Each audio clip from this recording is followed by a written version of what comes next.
लोया यांची राहुल अत्राम यांनी घेतलेली मुलाखत आम्ही आता प्रसारित करीत आहोत. नमस्कार श्रोते हो. मित्रो, एक मराठीत खूप सुंदर म्हण आहे, आरोग्यम धनसंपदा. तर भारतीय संस्कृतीमध्ये आयुर्वेद हे खूप महत्त्वाचं घटक आहे. आयुर्वेद परत आपल्याकडे आलेलं आहे. चर्चा करण्यासाठी आज आपल्या आकाशवाणीच्या स्टुडिओमध्ये डॉक्टर सुनंदजी लोया, सध्या नांदेड इथेच ते कार्यरत आहेत. होमिओपॅथिक कन्सल्टंट म्हणून ते काम करतात. चर्चेसाठी आपण विषय घेतला आहे तो म्हणजे थायरॉइड. डॉक्टर साहेब आपल्यासोबत आहेत. मी मनपूर्वक डॉक्टर लोया आपलं आकाशवाणीच्या स्टुडिओमध्ये स्वागत करतो. सर नमस्कार. नमस्कार सर, आत्ताच आपण चर्चेमध्ये विषय घेतलेला आहे थायरॉइड. तर माझा आपल्याला एक पहिला प्रश्न असा आहे की थायरॉइड म्हणजे नेमकं काय?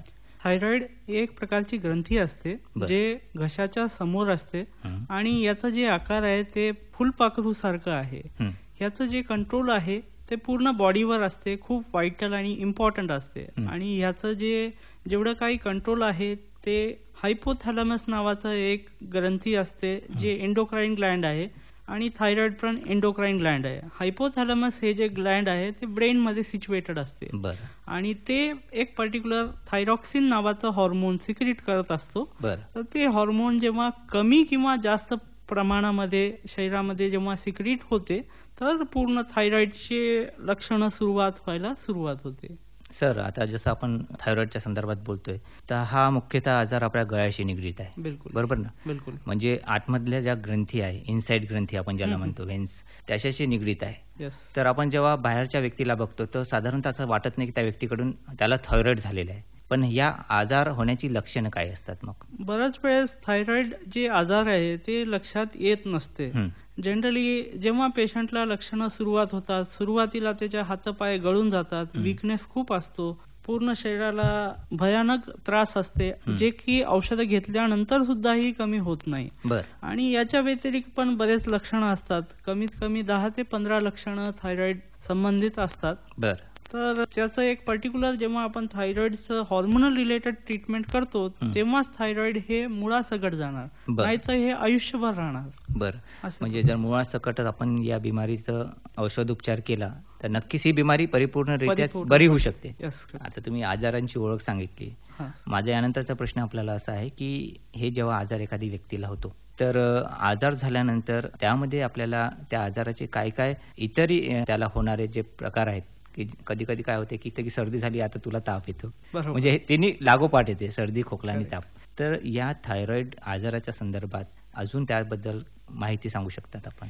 थायरॉइड पर्टिक्युलरली याच्यामध्ये 2 टाईप आहेत. ते हॉर्मोनल डिस्टर्बन्समुळे हे सुरुवात होतात, जसं हायपरथायरॉइडिझम आणि हायपोथायरॉइडिझम. हायपरथायरॉइडिझम हे थायरॉइडचाच प्रकार आहे, पण ह्याचे लक्षणे कम्प्लिटली वेगळे आहेत. जसे की लक्षणामध्ये सर्वात मेन हातापायाला त्रास होणं, भरपूर प्रमाणामध्ये त्रास होणे, अशक्तपणा जाणवणे, पोट व्यवस्थित साफ होत नाही, बऱ्याच वेळेस जेवलं की लगेच जावं लागते टॉयलेटला, किंवा त्याचं कॉन्स्टिपेशन सुद्धा असू शकते, जसं पोट साफ होत नाही, छाती धडधड करते, हार्ट बीट्स खूप प्रमाणामध्ये, एकतर हार्ट इतकं जास्त बीट होणार की कमीत कमी 120-130 राहते, म्हणजे घाबरण्याचं प्रमाण जास्त असतो. आणि जे normal heartbeat 72 beats per minute असते ते 120-130 पर्यंत जाते. जसं व्यक्तीचे हार्मोन्सच्या संदर्भात तुम्ही आता बोलले, तर थायरॉइडच्या संदर्भात हार्मोन चेंज झाल्यामुळं केस वगैरे गळतात का, किंवा वजन वाढते किंवा कमी होते का, तर या संदर्भात थोडं आपण सांगावं. बिलकुल, याचे लक्षण बरेच दिसून आढळून येतात. आणि स्पेशली जसं हातापायाला कमजोरी, अशक्तपणा, हातापायामध्ये खूप त्रास होणे, औषधं घेतल्यानंतर सुद्धा ते बरोबर लागू पडत नाही बऱ्याच वेळेस, आणि पोट साफ होत नाही, संडासला जसं जेवण केलं तर 5 मिनिटाच्या आतमध्ये टॉयलेटला जावं लागते, म्हणजे पोट साफ होत नाही, वजन कमी किंवा जास्त पण होते, आणि हार्टबीट खूप जास्त प्रमाणात बीट करत असतो, जसं 72 बीट्स पर मिनिट हे नॉर्मल हार्टबीट आहे. हार्टबीट्स पण वाढत असतात, जसं 130 पर मिनिट सुद्धा बीट्स होतात. आणि याच्या व्यतिरिक्त लक्षणं जसं केस गळणे, कोंडा होणे, परत अनियमित मासिक पाळी, मासिक पाळीमध्ये रक्तस्राव खूप जास्त प्रमाणामध्ये होणे, पोट दुखणे, हे सगळं प्रकार त्याच्यामध्ये कॉमन असतात. बरं. याच विषयाला अनुसरून माझा पुढचा प्रश्न असा आहे की हा जो थायरॉइडचा आजार आहे हा पुरुषांमध्ये आणि महिलांमध्ये तर कोणामध्ये जास्त आपल्याला आढळून येते? हे जास्त करून लेडीज मध्ये कॉमन आहे. याचं बरं. कारण हे आहे की स्ट्रेस त्यांना खूप जास्त असतो हं. आणि त्यांची रोगप्रतिकार शक्ती हे खूप कमी असते. स्पेशली लेडीज मध्ये जसं 10 पैकी 8 ते 9 लेडीज मध्ये हं. प्रेग्नन्सीच्या वेळेस थायरॉइड होण्याची खूप दाट शक्यता असते. बरं. म्हणून याची एक सिंपल टेस्ट असते. जास्तीत जास्त एक 450 ते 500 रुपयाच्या दरम्यानामध्ये हं. ही टेस्ट होते. हं. तर ह्या टेस्टचं नाव थायरॉइड फंक्शन टेस्ट. बरं. अशा प्रकारची रक्ताची तपासणी असते. हं. ते दिवसभरातून कधी पण करू शकतो. बरं. पण जास्त करून सकाळी वेळेस उपाशी पोटी जर समजा केलं तर अॅक्युरेट याचे रिझल्ट येतात. बरं, थायरॉइड म्हणजे फंक्शन टेस्ट. नेमकं प्रमाण किती हे आपल्याला लक्षात येईल बिलकुल. जर उपाशापोटी आपण ते सगळं केल्याचं. बिलकुल. बरं, तर यानंतरचा आपल्याला एक प्रश्न आहे की सध्याच्या परिस्थितीचा आपण जेव्हा विचार करतोय त्याच्यामध्ये आता वयाची अट राहिलेली नाही. बिलकुल. महिला असो स्त्री असो, तर हार्ट अटॅकचाही देखील प्रकार मोठ्या प्रमाणात आता सध्याच्या दगदगीच्या जीवनामध्ये वाढलेला आहे. बिलकुल. तर थायरॉइडच्या अनुषंगाने हं. माहिती सांगावी.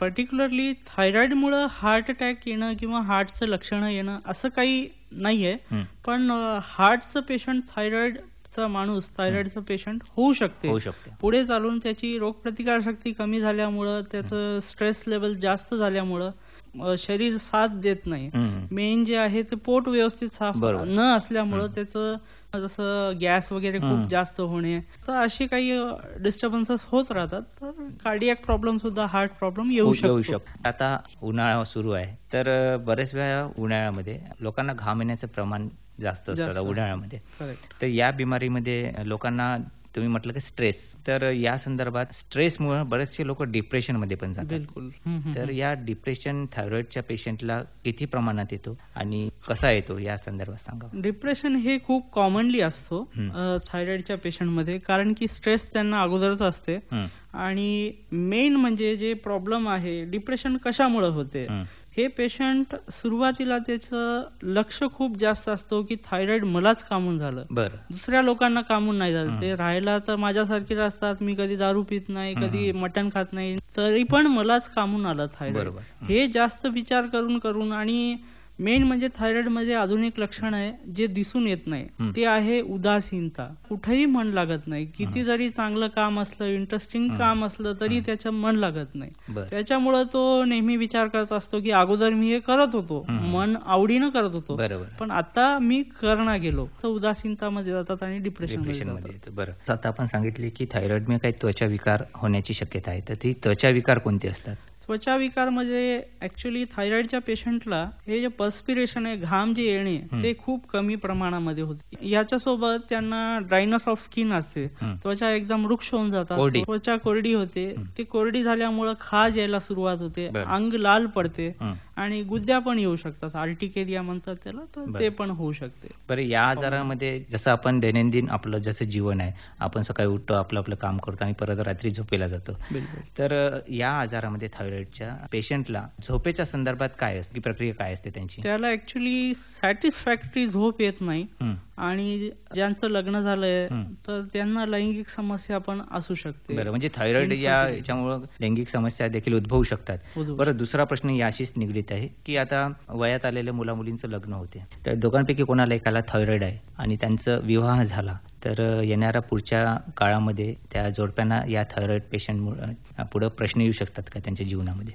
होऊ शकते. आउट ऑफ 10 4 ते 5 केसेस मध्ये हे असं आढळून आलेलं आहे. आमच्याकडे केसेस येतात, तर त्यांना अशी दिक्कत जाते की सेक्शुअल प्रॉब्लेम असते त्यांना, आणि त्याचं वेळेवर उपचार केला तर खूप चांगलं ट्रीटमेंट होते. नाही तर मग पुढे चालून इनफर्टिलिटी, मूळ न होणे, वंध्यत्व, याचं प्रॉब्लेम होऊ शकते त्यांना. बरं सर, आता आपलं एक लक्ष या गोष्टीकडे केंद्रित करू इच्छितो की सध्याच्या परिस्थितीमध्ये आपल्याकडे जे लहान बालक आहेत, मुलं आहेत, तर या लहान मुलांमध्ये, बालकांमध्ये थायरॉइडची बिमारी होऊ शकते का? थायरॉइड ह्याचं वयाचं काही घेणं देणं नाहीये.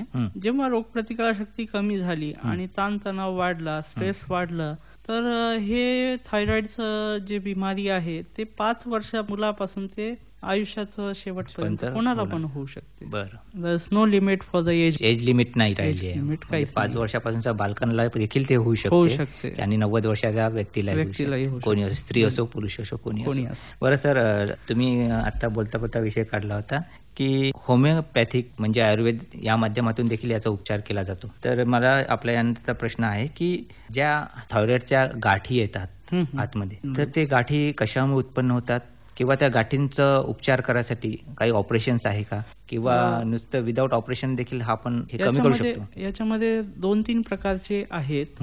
ऍक्च्युली थायरॉइड नोड्युल्स एक असते, एक गॉइटर असते आणि हायपोथायरॉइडिझम खूप कॉमन प्रकार आहे. तर याचे काही इन्व्हेस्टिगेशन्स पर्टिक्युलरली असतात, जसं thyroid function test is one of the basic test. याच्यानंतर पुढची पायरी म्हणून एक टेस्ट आहे, ते अँटी टीपीओ आहे. तर ती अँटी टीपीओ ही जी तपासणी आहे याच्यामध्ये पूर्ण लक्षात येते की पॉझिटिव्ह आलं तर लाईफ टाईम ट्रीटमेंट ठेवावं लागणार, जर निगेटिव्ह आलं तर मग काही वेळानंतर आपण ट्रीटमेंट बंद करू शकतो. आणि अत्यंत महत्वाची तपासणी म्हणजे FNAC, फाईन नीडल ऍस्पिरेशन सायटोलॉजी. हे प्रकारची एक तपासणी असते, ज्याच्यामध्ये सुई त्या थायरॉइड ग्रंथीवर टाकतात आणि जिथं जिथं गाठी आहेत त्याचं सिरिंजद्वारे जे लिक्विड मटेरियल आहे ते काढून त्याची तपासणी चाचणी करावं लागते. किंवा बायोप्सी पण करतात.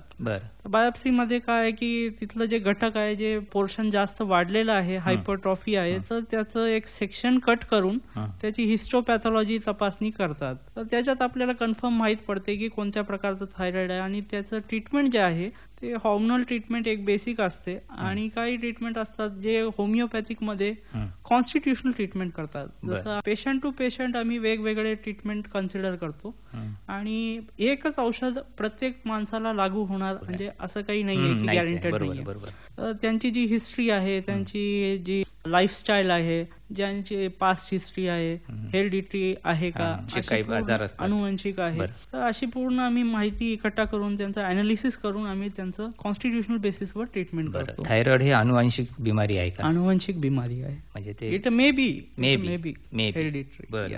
सध्या सर परिस्थिती बघितली, वय बघितलं, स्त्री पुरुषांचं बघितलं, बालकांचे बघितलं, पण या धावपळीच्या युगामध्ये प्रत्येक व्यक्तीला व्यसन मोठ्या प्रमाणात होतंय. बिलकुल. धूम्रपान करणं, मद्यपान करणं, तंबाखूचं सेवन करणं, हे देखील प्रकार आपल्याला पाहत आहे, आपल्या डोळ्यासमोर घडतायत. तर समजून का एखादी व्यक्ती आहे जो धूम्रपान करतो, तंबाखूचं सेवन करतो, मद्यपान करतो, तर त्याला थायरॉइड होण्याचे किती प्रमाण आहे किंवा किती प्रमाणात होऊ शकतो, किंवा एखादी व्यक्ती जो काहीच घेत नाही, त्याला कोणत्याच सवयी नाही, पण त्याला देखील थायरॉइड होतो, पण या सवयीमध्ये थायरॉइड होण्याचे प्रमाण किती असते, चान्सेस किती आहे? ऍक्च्युली कोणत्याही प्रकारचं व्यसन चांगलं नसते, हे तर सगळ्यांना माहित आहे. ते माहित असताना सुद्धा व्यसन लोक करतात. पण व्यसन जे करणारे आहेत त्यांना जे प्रमाण आहे ते खूप जास्त होण्याची शक्यता आहे. आणि असं काही नाही की जसं मी अगोदर म्हणलो की हॉर्मोनल बेसिसवर हे सगळं काही आधारित आहे. थायरॉक्सिन नावाचं हॉर्मोन आहे, त्याच्यावर सगळं काही अवलंबून आहे. तर याचं आणि व्यसनचं काही को रिलेशन ऍज सच नाही आहे, पण व्यसनाधीन माणसाला पण होण्याची शक्यता दाट आहे. सध्याच्या परिस्थितीमध्ये सर आपल्याकडे नांदेड जिल्ह्यामध्ये या रुग्णांची संख्या किती आहे किंवा काही अंदाज सांगता येईल का? जर आपण सर्वे प्रॉपरली केला तर आउट ऑफ नांदेडची जी लोकसंख्या अंदाजा 8 ते 10 लाख आहे, तर त्यापैकी ऍटलिस्ट 50 to 55,000 किंवा 70,000 लोकांना थायरॉइडची आहे. बरं सर, हा आजार होऊ नये किंवा आजार दूर टाळण्यासाठी आपल्याला काय उपाययोजना करता येईल? प्रिव्हेन्शनसाठी खूप चांगलं एकच आहे की prevention is always better than cure. ह्याच्यासाठी आपण सर्वात मेन सतर्क राहायला पाहिजे. जसंच आपल्याला सिम्पटम्स आपल्याला आढळून आले तर आपण जास्तीत जास्त लवकरात लवकर त्याची तपासणी करायला पाहिजे आणि त्याच्यामध्ये काही फॉल्ट आलं तर आपण त्याचं ट्रीटमेंट लगेच करायला पाहिजे. हे सर्वात मेन प्रिव्हेन्शन आहे. त्याच्या व्यतिरिक्त तुम्ही ताणतणाव कमी करण्यासाठी काही कॉमेडी मूव्हीज, काही म्युझिक, मनोरंजन करण्याचा प्रयत्न करावा. ज्या गोष्टीमध्ये आपल्याला आवड आहे त्या आवडीच्या क्षेत्रामध्ये काम आपण केलं पाहिजे, जेणेकरून हे डिप्रेशन, स्ट्रेस हे सगळं दूर सारता येईल आणि एक चांगलं आयुष्य आपल्याला जगता येईल. आणि मेडिटेशन पण खूप चांगला रोल प्ले करतो ह्याच्यात. योग एक महत्वाचा एक घटक आहे. योगाच्या माध्यमातून देखील बऱ्याचशा गोष्टी आपल्याला टाळता येतात आणि आपण म्हणूनच म्हटलंय पहिले, आरोग्यम धनसंपदा. तर श्रोतेहो, सर्व मित्रांना अशीच विनंती आहे की आपल्या आरोग्याची काळजी घ्या, आपलं आरोग्य चांगलं ठेवा आणि आपलं आयुष्य वाढवा. आयुष्य प्रत्येकाला एकच वेळा मिळते, तेव्हा या आयुष्याचा, या जीवनाचा आनंद द्विगुणित करीत राहा. सर, जाता जाता आपला एक शेवटचा प्रश्न विचारतो. बिलकुल. जर आमच्यापैकी काही जे श्रोते आहेत, मित्रमंडळी आहेत, जे आकाशवाणीचे नियमित कार्यक्रम ऐकतात, त्यांच्या कोणाही सदस्यांना ही बिमारी झाली, थायरॉइड, आणि त्यांना असं वाटलं की आपल्याशी संपर्क साधायचा आहे, तर बिलकुल. कृपया आपलं दवाखान्याचं नाव, पत्ता आणि आपला फोन नंबर कृपया आपण सांगावं. माझं दवाखान्याचं नाव साई वंदन होमिओपॅथिक क्लिनिक आहे. हे hospital Toshniwal hospital, doctor line, नांदेडमध्ये आहे. आणि माझा मोबाईल नंबर आहे 93 70 13 60 58. धन्यवाद सर, आपण वेळात वेळ काढून इथे आलात आणि थायरॉइड या बिमारीविषयी आपण खूप सुंदर चर्चा केली. नक्कीच आपले जे असंख्य श्रोते आहे, हे कार्यक्रम ऐकत आहेत, त्यांच्या मनामधील जे गैरसमज होते ते दूर झालेलेच असेल. सर, परत मनपूर्वक धन्यवाद. धन्यवाद. नमस्कार. धन्यवाद.